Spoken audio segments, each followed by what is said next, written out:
Well, hello there everybody. You've just tuned in to yet another episode of B-Movie Enema the series.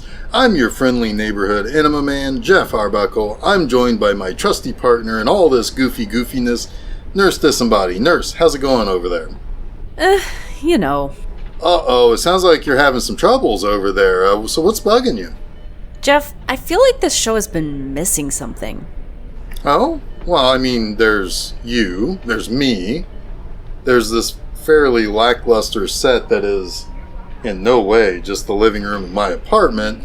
I mean it, folks. This is totally a whole-ass production with a budget and 23 people who do behind-the-scenes stuff over there. Jeff? And there's totally a craft services table with all my favorite kinds of donuts just right over there off camera. Just right over there off camera. And I have a trailer. And a makeup lady named Marge. Marge tells me all the juicy secrets about who's sleeping with whom in the production team. It's pretty great. Jeff? It's none of that. I'm not even sure what you're talking about. I don't know either. But hey, I know what we're missing. An introduction to Poop Shoot. Viewers, I sit at the exit of the great B-Movie Poop Shoot. Each week, it delivers a movie for me to watch and talk about on this show. Ain't that neat? Hey, Poop Shoot, say hello to everyone. Yeah, there he is. I hope you're doing swell, my buddy. No, it's not that. Jeff? Yes, my dear? When is the last time you've seen a tit? That's pretty personal, Nurse. I'm not sure I want our viewers to have that kind of insight. No. I mean in a movie. On this show. When's the last time we've shown a movie with nudity in it? Huh. Kill Squad? Did Kill Squad have some boobs? I mean, definitely Devil Doll. Either one. That's like forever ago. Yeah, indeed it was. Wait, it looks like Poop Shoot has something for us. Better be some boobs. People don't tune into this show for vanilla bullshit. Poop Shoot, Nurse D says she wanted to see some tits, not Lindsay Shantef. Another movie from him? He should start getting billing on this show for how much he shows up. Yeah, I know. His last appearance on the show was not a good one.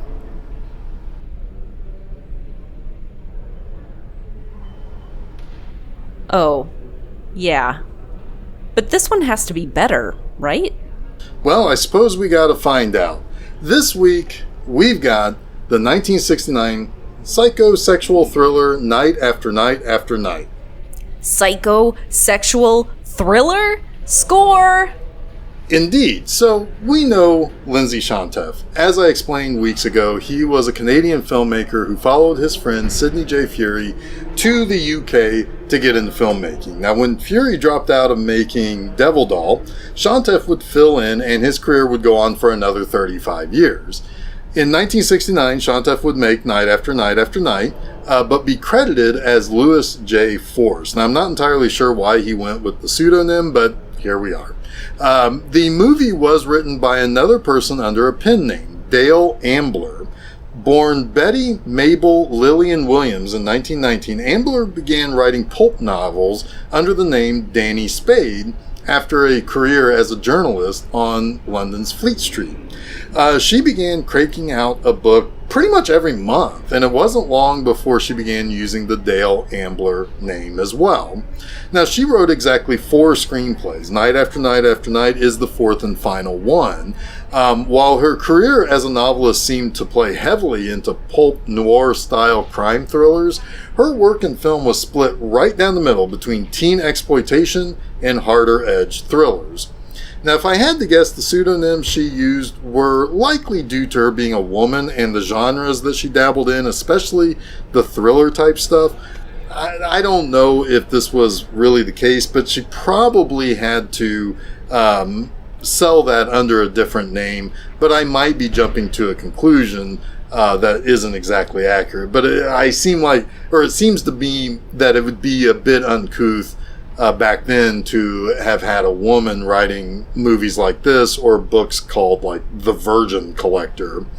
But Nurse, let's get to the boobs. Okay, well, I guess we'll start night after night after night, and we'll come back after the first act to talk a little bit more about this thriller.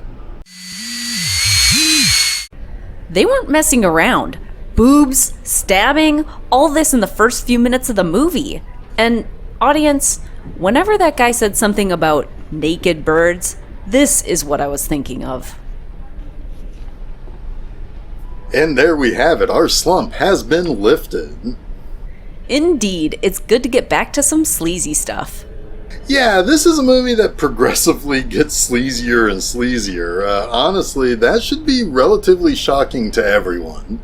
Why? I mean, because that segment ended with a man and woman going off to have sex in a public park where they are watched by a, I assume, teenage girl, and probably underage too, and then she confronts the man and then they roll off together, presumably to engage in very iffy sex. And it still gets sleazier from here. Debauchery!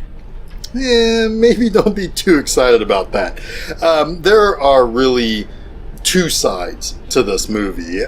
We have Detective Inspector Bill Rowan, played by Gilbert Wynn, on one side, and he was called in at the start of the movie to investigate the killing of a sex worker. We see him with his wife Jenny, and they seem to be a pretty well-adjusted young couple with a fairly healthy sex life. After all, it looks like they were engaged in sexy times when he got the call. Jenny was definitely rocking that open shirt look with her husband. Yeah, she was. On the other side of the movie's plot, we have the illustrious judge Charles Lomax and his wife Helena. Charles and Helena do not seem to have a great relationship. In fact, he doesn't listen to a word that she says about how she spent her day. She asks him if he likes her new dress, and he only mildly responds, despite her saying it was meant to be sexy. She feels that she's being too crude in her behavior. So he says that she is just exhausted and maybe should go out to the country. And he says that's what she needs, and she disagrees. It would seem she needs something a little bit more from the good judge. The Lomaxes are played by Jack May and Justine Lord. The judge and his wife definitely don't have the love life that the inspector and his wife have. The Lomaxes seem to have gotten bored with each other. Yeah, exactly. Judge Lomax is known for basically throwing the book at offenders who taint decency. Despite a plea for one defendant to not go to jail, but instead receive psychiatric help, he is unmoved by the plea, even from the counselor saying that a mental health professional agreed that this would be good for the convicted kid. But it seems like he is swayed by another. Yeah, absolutely. There are two additional people in this plot who become connected to our two sides of this film's plot.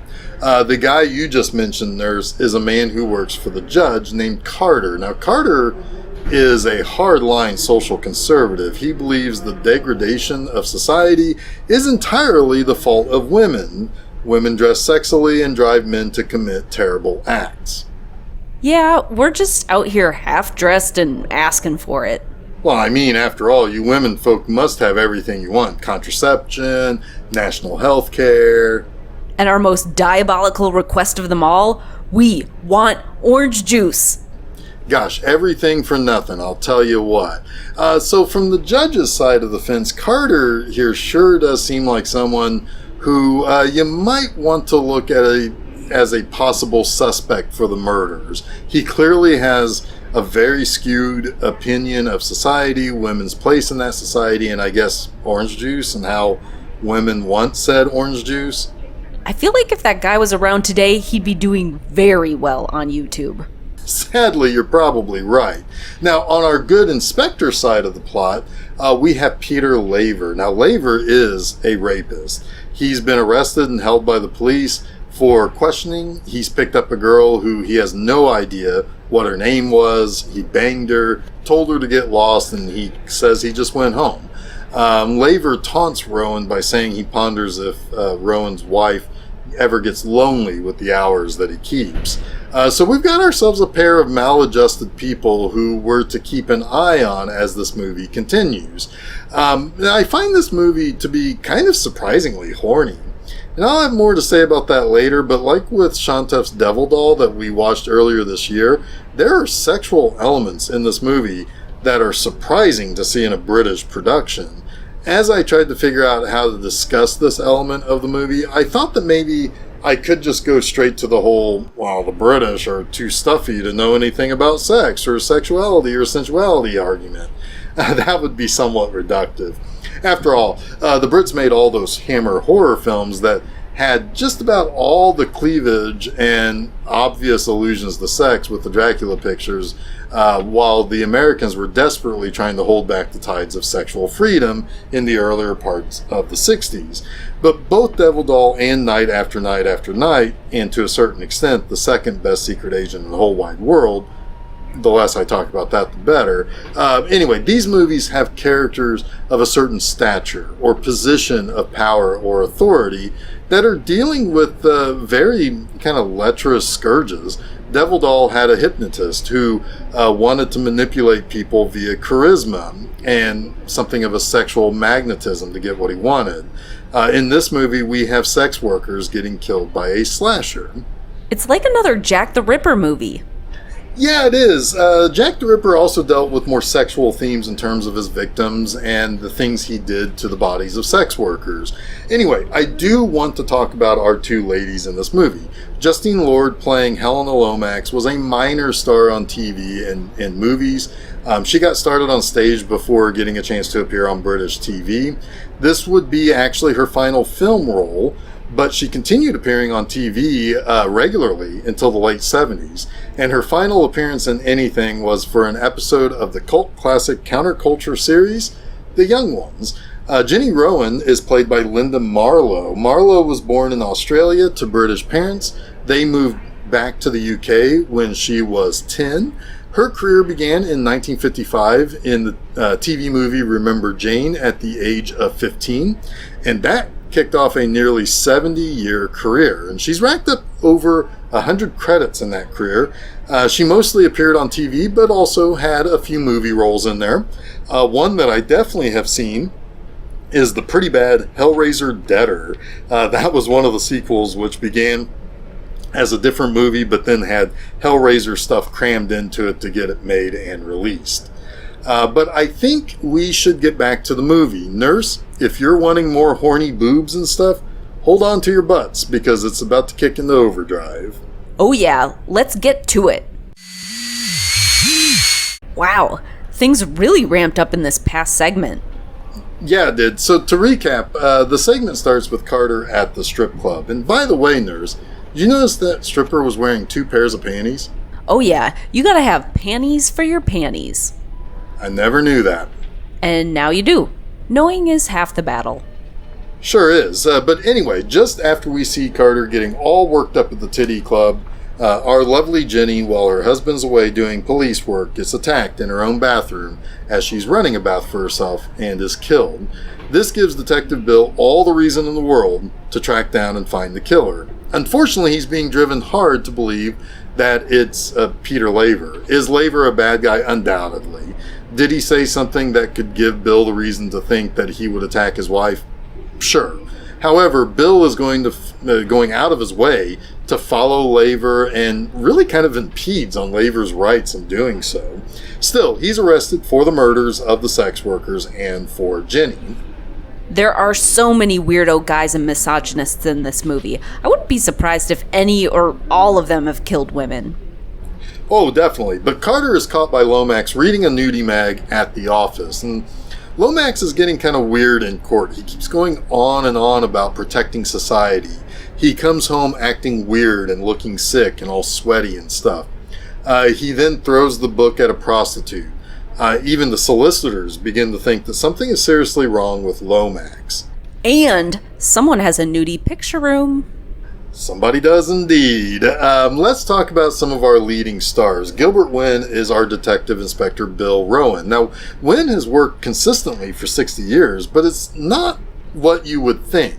You would think if someone worked consistently for so long, he'd have a ton of movie credits and a whole bunch of work on possibly TV as well. However, while he did have a bunch of work on TV, it's a lot of one episode here, one episode there, and so on. Just before Night After Night After Night, Wynn's biggest run on a TV show was for 43 episodes of the cop crime series Softly Softly. Another actor still working today is Donald Sumter, who plays Peter Laver in this film. Sumter appeared in movies like The Girl with the Dragon Tattoo, Eastern Promises, and a whole hell of a lot of work on TV. Carter is played by Terry Scully. Now, Scully appeared in 57 movies and TV shows in a relatively short 20 or so year career. His final credit came in the TV series Diamonds in 1981, and he passed away 20 years later from a stroke.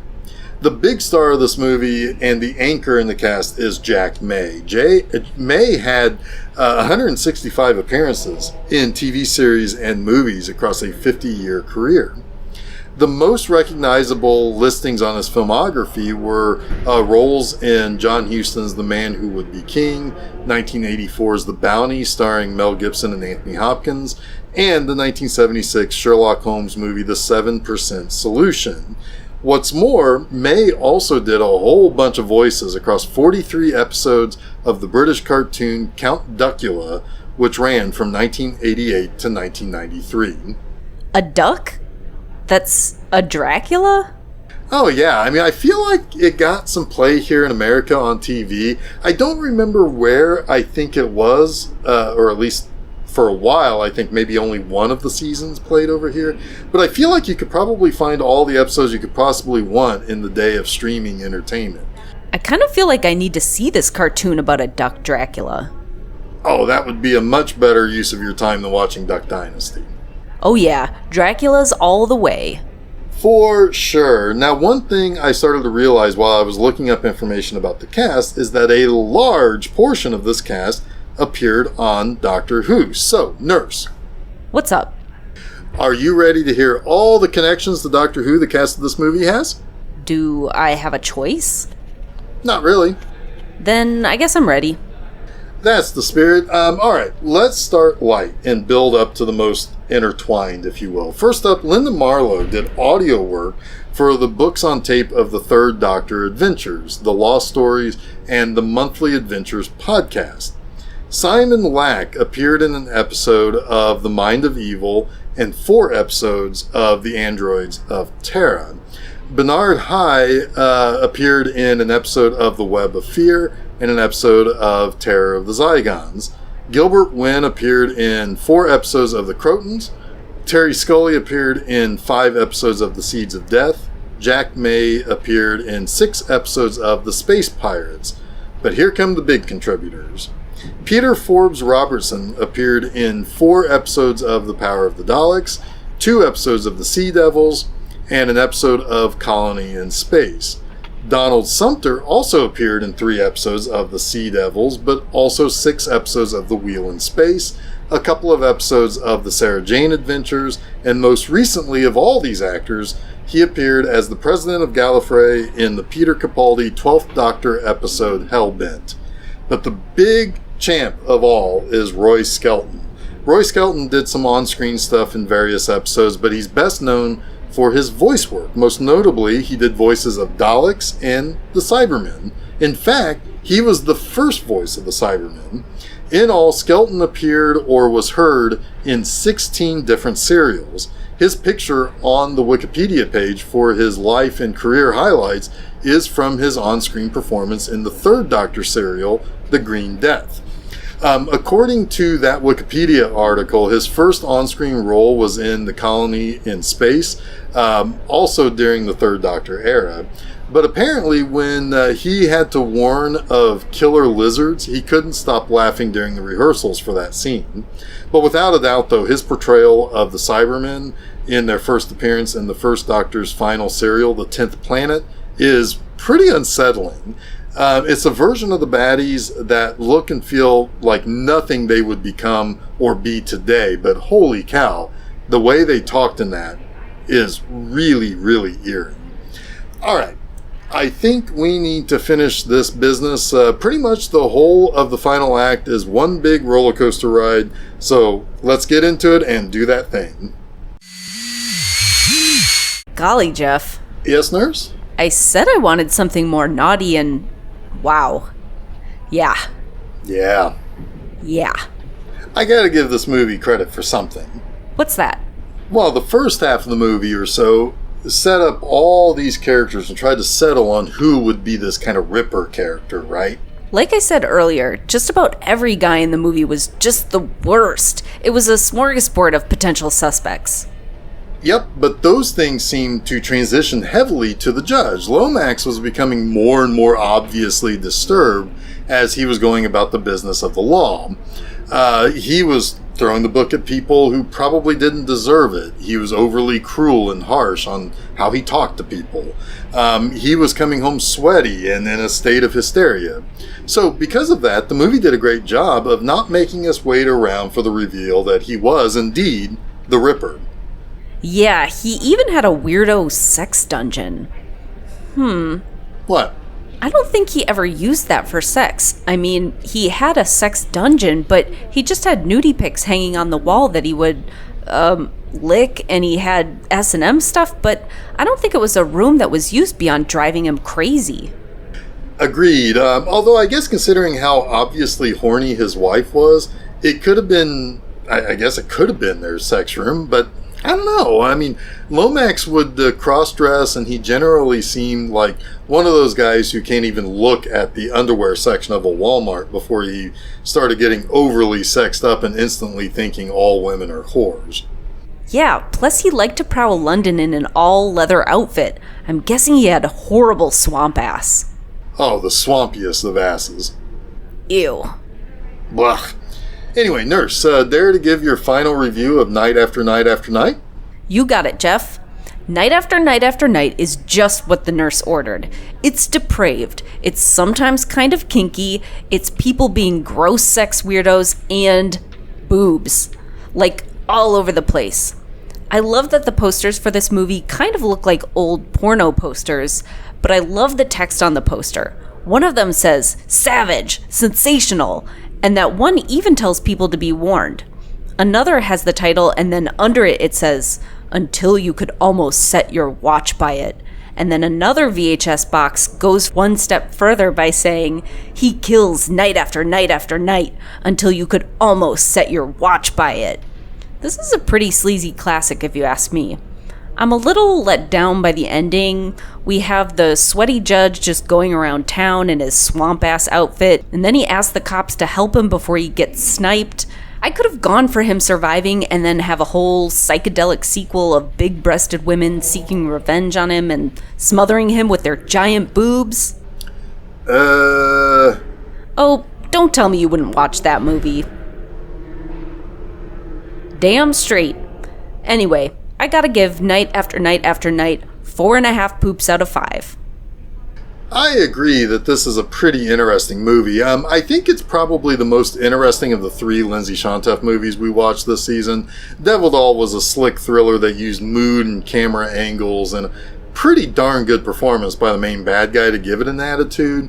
The second best Secret Agent in the whole wide world sucked. I mean, it was just trying to be a James Bond ripoff without anything that makes James Bond fun. But Night After Night After Night is something much larger in terms of what you can kind of study and discuss. Obviously, it's a modern-day Jack the Ripper horror thriller, but it's taking elements of the relatively new, at the time, subgenre of thrillers from Italy, the giallo. The killer's identity is a closely guarded secret for a while, and if you do see him kill, he's wearing black gloves, and he acts quickly.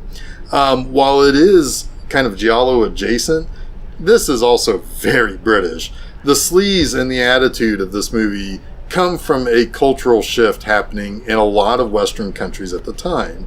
Here, the free love movement was raging on in the latter years of the 60s, but in Britain, the mods were a subculture who basically took their name from being modernists.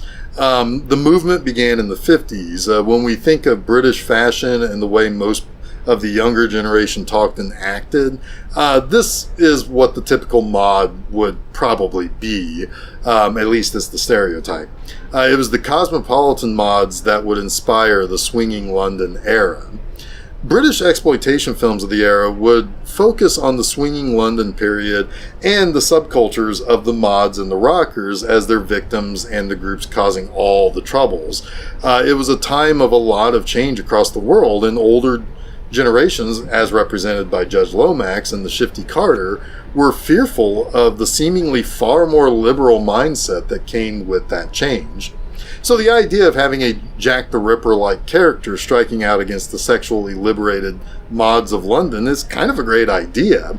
It certainly fits the same kind of sleazy, sometimes sexy exploitation films that Americans would make for the following 2 decades, be it exploitation thrillers or slashers.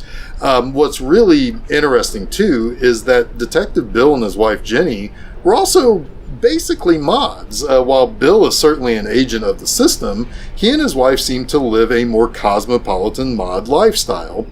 I believe it's why Lomax targets Jenny. I mean, she's a little too liberated, and I'm sure it served his purpose to send Bill into another direction and trajectory to focus all of his attention on Laver.